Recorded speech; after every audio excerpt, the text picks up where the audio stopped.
আজকে আমরা জানব বৃন্দাবনের নিধিবন সম্পর্কে। প্রতি রাতে এখানে আজও নাকি লীলায় মাতেন রাধাকৃষ্ণ। বৃন্দাবনের নিধিবন মন্দির থেকে আজও নাকি ভেসে আসে শ্রীকৃষ্ণের মোহন বাঁশির সুর। বৃন্দাবনের পর্যটকদের কাছে অন্যতম প্রধান আকর্ষণ নিধিবন মন্দির। এই মন্দিরেই লুকিয়ে আছে অনেক রহস্য, যা আজও পর্যটকদের সমানভাবে আকর্ষিত করে। নিধিবনের সঙ্গে জড়িয়ে থাকা রহস্য ঘেরা সব গল্পে আদৌ কোনো সত্যভিত্তি আছে কিনা তা জানা না গেলেও শ্রীকৃষ্ণের এই লীলাভূমি চোখ টানবে। মন্দিরের ভেতরে দারুণ সুন্দর কারুকার্যে ভরা রাধাকৃষ্ণের যুগল মূর্তিগুলি।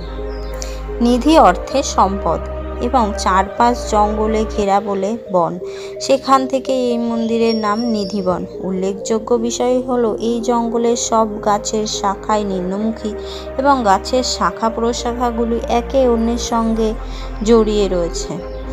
প্রচলিত বিশ্বাস অনুসারে এই গাছগুলি আসলে বাঁকে বিহারীর লীলা খেলার সঙ্গী গোপিনীর দল।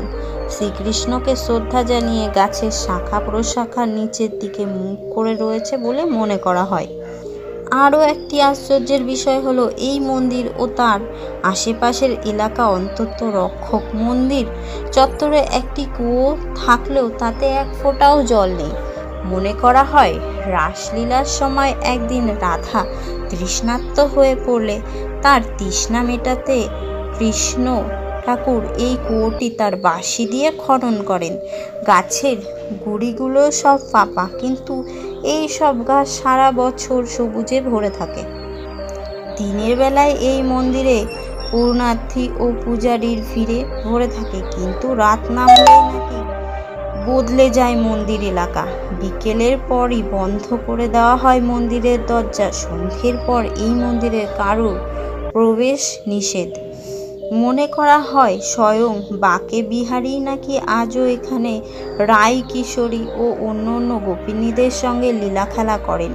মন্দিরের চারপাশ ঘিরে রাখা এই কাজগুলোই গোপিনীতে পরিবর্তিত হয়ে রাসলীলায় অংশ নেন। এই মহারাসলীলা কাউকে চক্ষুষ করতে দেওয়া হয় না। কয়েকজন অতি উৎসাহী কখনো লুকিয়ে সন্ধ্যের পর মন্দিরে থেকে গিয়েছিলেন। সকালবেলায় তাদের হয় মৃত নয়তো পাগল অবস্থায় উদ্ধার করা হয়। স্থানীয় বাসিন্দাদের দাবি, সন্ধ্যের পর বন্ধ মন্দির থেকে ভেসে আসা ঘুঙুরের শব্দ অনেকেই শুনেছেন। ভেসে আসে বাঁশির সুরও। রাধাকৃষ্ণকে সন্তুষ্ট করতে সন্ধ্যা আরতির পর পুরোহিতরা এখানে শাড়ি, মিষ্টি, চুড়ি, পান এই সব রেখে যান। সকলে সেই সব কিছু ছড়ানো ছিটানো অবস্থায় পায়। মিষ্টি পান কেউ খেয়ে ফেলে রাখে ও শাড়ি ছড়ানো থাকে। চুড়ি কেউ খুলে পড়েছে, নিয়ে আবার রেখে গেছে, এমন বোঝা যায়। অনেক ঐতিহাসিক ও বিজ্ঞানিক এই মন্দিরের রহস্য উদ্ঘাটনের চেষ্টা করেছেন। এখানে কিছু একটা অস্বাভাবিক রয়েছে বলে মেনে নিয়েছেন তারাও।